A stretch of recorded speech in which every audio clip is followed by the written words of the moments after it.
Good evening, Middle Georgia. I'm Amanda Peralta. And I'm Greg Lloyd. Amanda and I appreciate you joining us for WGXA News at 5:30. Our top stories tonight: the Centerville Police Department is upping pay for police officers after losing some to better paying opportunities. The police chief says there was room in the budget to retain staff and make his officers feel appreciated. Now, we asked you at home if you think law enforcement is paid enough, and so far, 91% of you say no way. Only 9% saying yes, there's still time to participate in this interactive poll.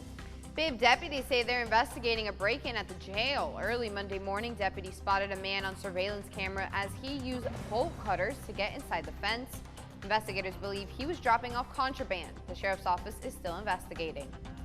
And the Putnam County Fire Department celebrates 2 new tools to keep boaters safe. The fire department added 2 new fire boats to their arsenal. The boats will allow them to respond quicker to fires on Lake Oconee and Lake Sinclair. Download the WGXA News app or go to WGXA.tv for more on today's top stories. Well, the U.S. government will shut down at midnight this Saturday if Republicans and Democrats fail to find a compromise. Kayla Gaskins joins us from Capitol Hill, where she spoke with one Republican standing in the way of a deal. A government shutdown this weekend is looking more likely as the clock runs out on Capitol Hill. No foreign enemy has ever been able to shut down the government of the United States, but now MAGA Republicans are about to do just that. The Senate striking a bipartisan compromise deal to fund the government through November 17th, but Speaker Kevin McCarthy giving it no hope in the House. Will I accept and surrender to what Senate decides? The answer is no. The issue, according to McCarthy, is the Democratic-led Senate left out additional border funding. McCarthy has another hurdle: 5 hardline House conservatives that critics have dubbed the Chaos Caucus. I've got members who will not vote to have a stopgap measure to continue to fund government. I got members who say they'll never vote for a nominee. Well, if you won't do any of that, it's hard to govern. We spoke with the group's de facto leader, Florida Representative Matt Gaetz. Where America's lawmakers gather and take one up or down vote on funding the entire government. That is crazy. Do you worry that voters will blame Republicans for any negative effects of a shutdown? Hundreds of thousands of people having to work without pay? It's a great question, and honestly, that fear of shutdown politics is what has led us to sit atop a $33 trillion debt. While I certainly hope we can get this resolved before anyone misses a paycheck, that's my goal. I am not a cheerleader for a shutdown. Gaetz sending a letter to the House's chief administrative officer requesting his pay be withheld if the shutdown occurs, going against the Constitution, which states members of Congress must continue to receive pay during any lapses in appropriations. Could some of this infighting in the Republican Party lead to efforts to oust the Speaker? Speaker McCarthy cannot use Democrat votes to advance the spending priorities of Joe Biden and expect that he's going to remain the Republican Speaker. Gaetz is just one of a handful of Republicans threatening McCarthy's speakership. So even if McCarthy survives this, the group will likely remain a thorn in his side for battles ahead. On Capitol Hill, I'm Kayla Gaskins. Now, while a government shutdown might impact some high-profile federal cases, it will not disrupt the federal cases against former President Trump. A contingency plan was rolled out this week. It shows funding for the special counsel's cases against Trump come from a permanent appropriation, which continues in the event of a shutdown. The Justice Department will scale back civil litigation as much of it does not have an impact on safety or human life or the protecting of property. Tonight, the first hearing of the Biden impeachment inquiry played out on Capitol Hill. Republicans trying to make the case that Joe Biden and his family members benefited financially as a result of his position in government. Democrats, meanwhile, slamming Republicans for, quote, debunked allegations and for playing politics on the heels of a government shutdown, as Christine Frizzell reports. Hunter Biden's business dealings long under investigation by the Senate, the Department of Justice, and most recently, the House Oversight Committee. But it's this question that remains central to the impeachment inquiry into his father, President Joe Biden. What were the Bidens selling to make all this money? House Republicans have long argued Hunter Biden had little experience or power to earn positions on the boards of companies like Burisma Energy in Ukraine or CEFC in China, that he was instead paid as a sort of middleman between the company and Joe Biden, then serving as vice president. Whether it was lunches, phone calls, White House meetings, or official foreign trips, Hunter Biden cashed in by arranging access to Joe Biden, the family brand. GOP lawmakers have for months insisted the firing of Ukrainian prosecutor Viktor Shokin in 2016 was not for reasons of corruption, as Biden and others have said, but because Shokin was investigating Burisma. This is an embarrassment. Critics accusing Republicans of using emails and other messages from when Joe Biden was neither in office nor a candidate as evidence of his wrongdoing. If the Republicans had a smoking gun or even a dripping water pistol, they would be presenting it today, but they've got nothing on Joe Biden. Even a key Republican witness said while an inquiry was warranted, the burden of proof has not yet been met. I do not believe that the current evidence would support articles of impeachment. That is something that an inquiry has to establish. In addition to making the case Joe Biden benefited from his son's business deals, Republicans are also trying to prove that his Justice Department had a hand in covering up parts of the investigation into his son, a claim Attorney General Merrick Garland has repeatedly denied. In Washington, I'm Christine Frizzau. A majority of voters do not think this impeachment inquiry of President Biden should move forward. A new NBC News poll finds 56% of registered voters say Congress shouldn't start holding hearings to remove Biden from office. 39% support the process. The feelings run on party lines. 88% of Democrats oppose the hearing, along with 60% of independents. Just 27% of Republicans oppose it. As the GOP criticizes President Joe Biden for his policies, fellow Democrats have mixed responses on his age. President Biden will turn 81 in November, and according to an AP North poll from last month, more than 3/4 of the public think Joe Biden is too old to effectively serve as president. The number is a little bit lower for Democrats surveyed at 69%, but some Democratic lawmakers say he's the best hope for a brighter future. Constituents is not concerned about age. What I hear is concerned about ideas and whether there are candidates that have good and new ideas. Kilmer says programs like the American Rescue Plan and the Inflation Reduction Act are benefiting communities. Let's check back in with the Skywatch weather forecast. Felt a bit chilly today. Yes, we kind of like that, didn't we? Yeah, it nice wasn't bad. change from all the sweating. Meteorologist Ryan Mirando couldn't be happier with it feeling like fall. We knew that, didn't we? Yeah. I know. I was been waiting for a day like today. The past 5, though, temperatures have really been tumbling down today and yesterday. Temperatures were only in the mid to upper 70s. 77 was the high today. That's almost 10 degrees below average. Looking great, though, out to Mercer University with our Wilson Bryant Heating and Air Skycast Network. Got that little breeze out there, making it feel a little bit like fall, but we've had a lot of sunshine really peeking out throughout the day. Temperatures widespread in the mid 70s, 73 in Fort Valley, 77 in Warner Robins, 72 in Mount Vernon, and 73 degrees right now in Milledgeville. So for your Thursday evening plans, may want to wear some pants instead of shorts. May still feel a little chilly with that breeze. 75 degrees at 6 o'clock. Temperatures already in the upper 60s by 10. We'll be staying dry under still a good amount of clouds. Tonight, though, also pretty special. It's the last super moon of 2023. I'll talk more about that coming up in the full Skywatch weather forecast. Greg? All right, thanks, Ryan. It's a great time to download that WGXA weather app. Scan the QR code on your screen to download it. Ryan is back in less than 20 minutes with your 10-day forecast. The race for the White House heating up even more now that the second debate is in the books, and we're less than 4 months from the first votes being cast. So did anyone put a dent in Donald Trump's big lead? And what's the White House reaction to it all? Chief political correspondent Scott Thuman shows us. It is a game of catch me if you can. Donald Trump boycotting debates and somehow still coming out on top. A Snap survey by the Daily Mail shows Trump won the debate just by staying away. His commanding lead likely to remain for now.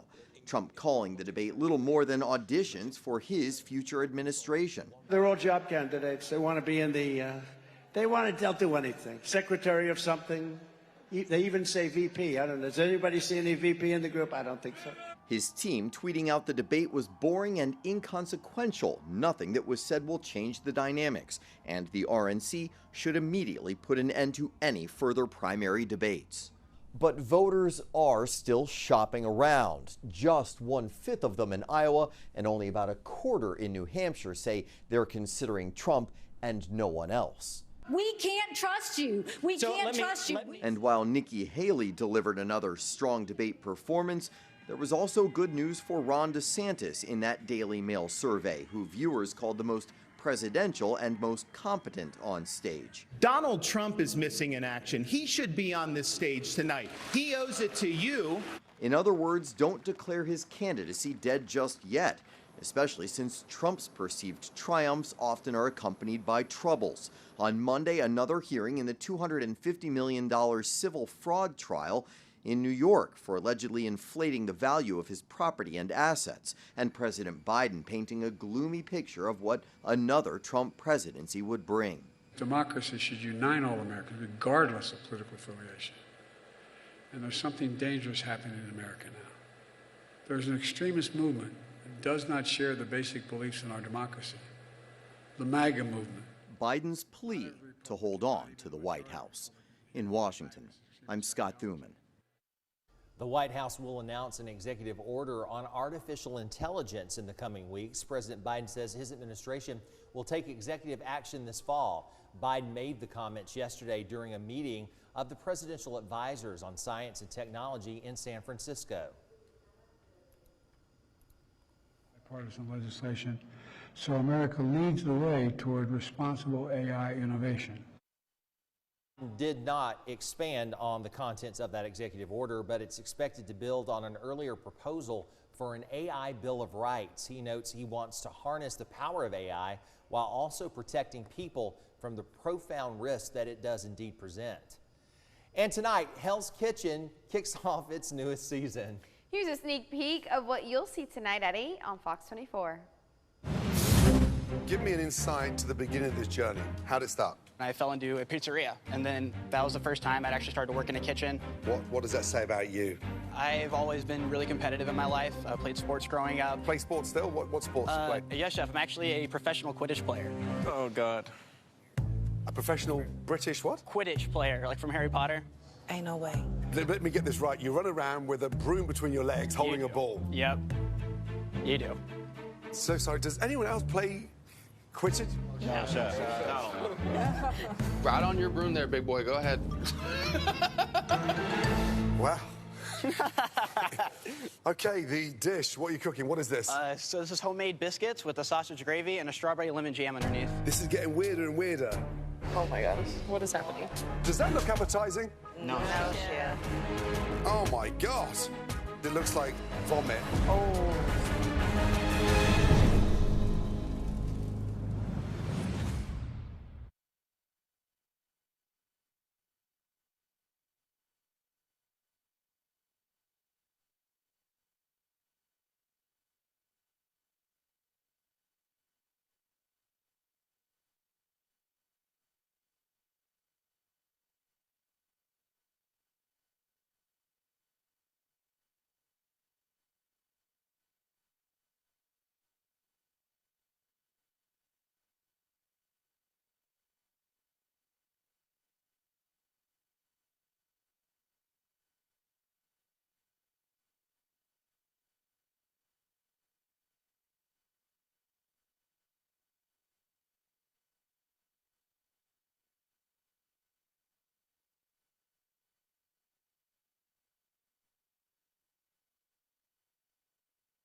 An ambulance and EMS worker shortage is raising concerns nationwide about the impact to your emergency care.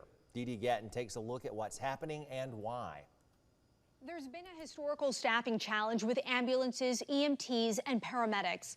A 2022 American Ambulance Association Newton 360 study said EMS agencies are experiencing a full turnover of all staff every 3 to 4 years.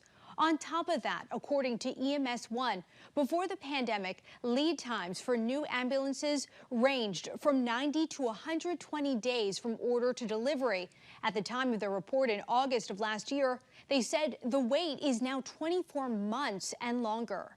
Been an EMT for 33 years, but I stopped running calls about 3 years ago. It used to be that when you would go to work, you worried about your own health, but it would never, ever placed your family in jeopardy. When COVID occurred, it really changed that dynamic. We're struggling with vehicles as well, and it's another fallout of the inflation that we're experiencing and just the supply chain shortages. Pay could be another factor impacting EMS worker retention, according to experts I spoke with who say this is a critical situation that could impact care when seconds could mean the difference between life and death.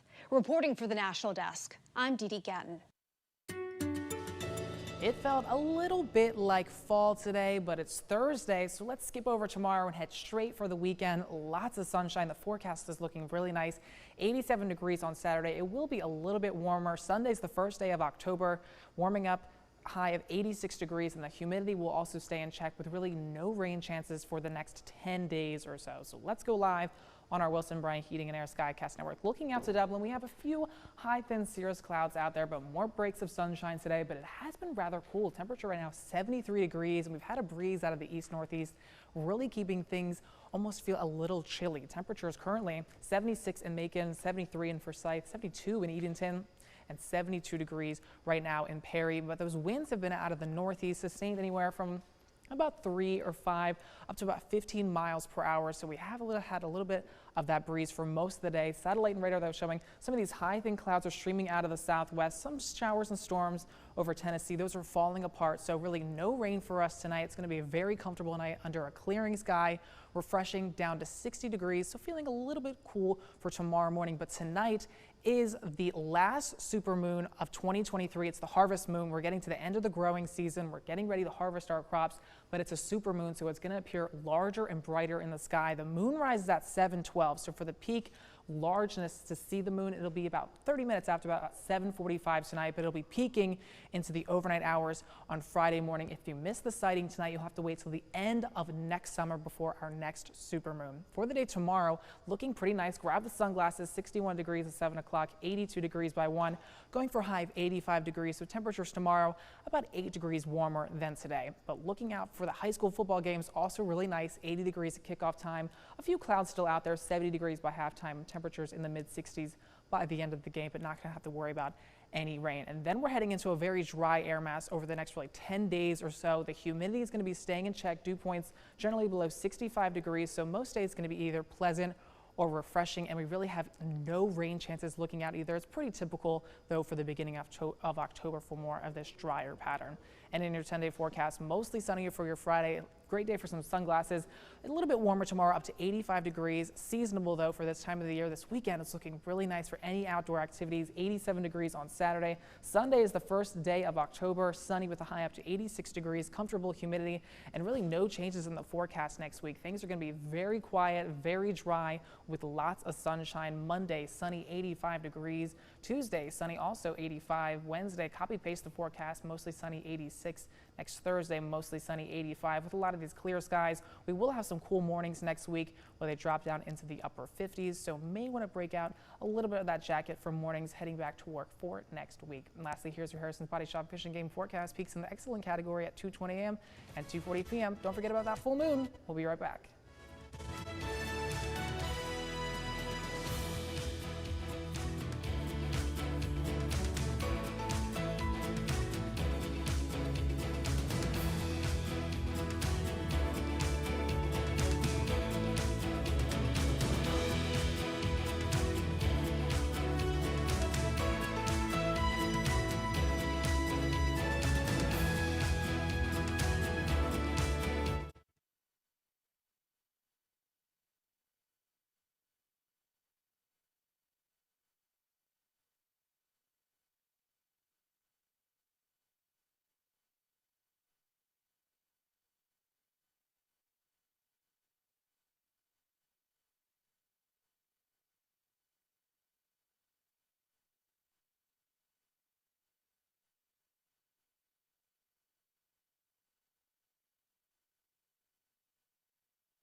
Good afternoon, everyone. I'm Gary Thigpen here at All About Animal Rescue and Making Bib again, and I'm joined again today by Lisa and also Nicole.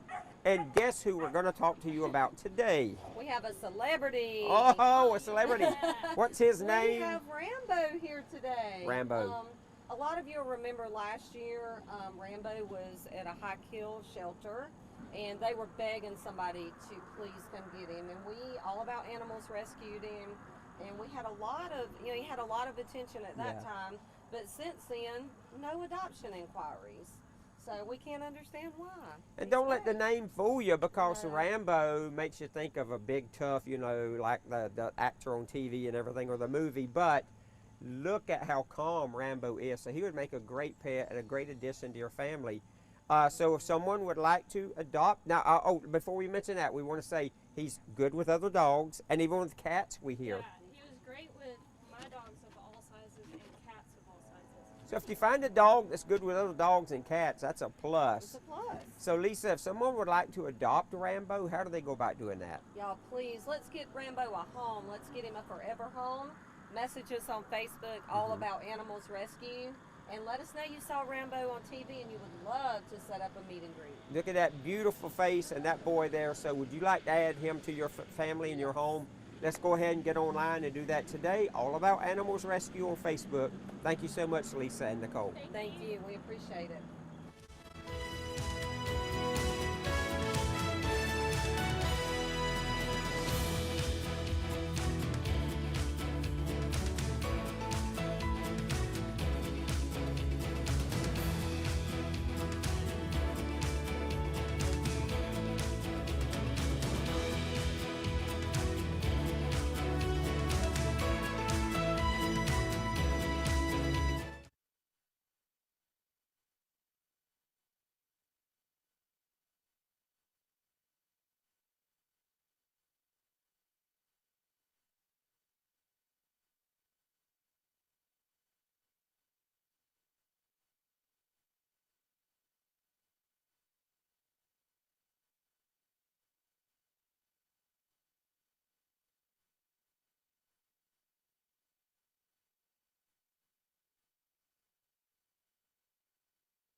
Well, tomorrow is National Coffee Day, and whether it's a cup of joe, whether it's the aroma, the energizing boost, or just the ritual of drinking coffee, many of us can't start the day without it. And when you work in a newsroom every day, coffee day is very essential. But tomorrow it's time to celebrate our favorite beverage, because Friday is National Coffee Day. And according to legend, an Ethiopian goat herder first discovered coffee berries around 850 AD, local monks learned to roast the coffee beans and steep them in hot water, and coffee was born. From there, the addictive hot drink spread throughout the Middle East, Europe, and the New World. Today, Brazil produces more coffee than any other country, closely followed by Colombia. In honor of the day, many local cafes and national coffee chains are offering special discounts and even some free giveaways. Celebrate by sharing your favorite cup on social media with the hashtag National Coffee Day. Hashtag National Coffee Day. So are we all going to go out and get a coffee tomorrow? We should. We should have like a little press moment where we all go out and say Happy Coffee Day. It could be kind of cute. We could almost do like a coffee tasting here at the station. Oh. You get like a iced caramel latte, iced vanilla latte. No, black's the only way coffee should be. No. Well, you didn't have to taste. It's Come okay on. if you're going to just rain on our It parade. shouldn't be iced either. What? Who drinks hot coffee? That is the biggest Here's some fun trivia for those of you out there who may not know this, or a fun fact, I should say. Amanda and I did not know each other before she started working here, but we worked at the same station previously at different times. I missed her time. I had just left Literally to come by a here. month. And I wanted to tell you, they had some cool things in their kitchen, but here we have a Keurig, and I felt like I had hit the lottery, man. I do need to tell you, I do steal your Keurig cups. No, they're there for you too. They're there for all of us. Admit that. He's always That makes me complaining about happy. who's drinking them. No, So that makes me happy that you take the The Keurig because I want you confessions. to. I share with everybody. I feel like I'm in church. That's going to do it for WGXA News at 5:30. We invite you to join us at 6 on ABC 16. enjoy this beautiful evening, Middle Georgia.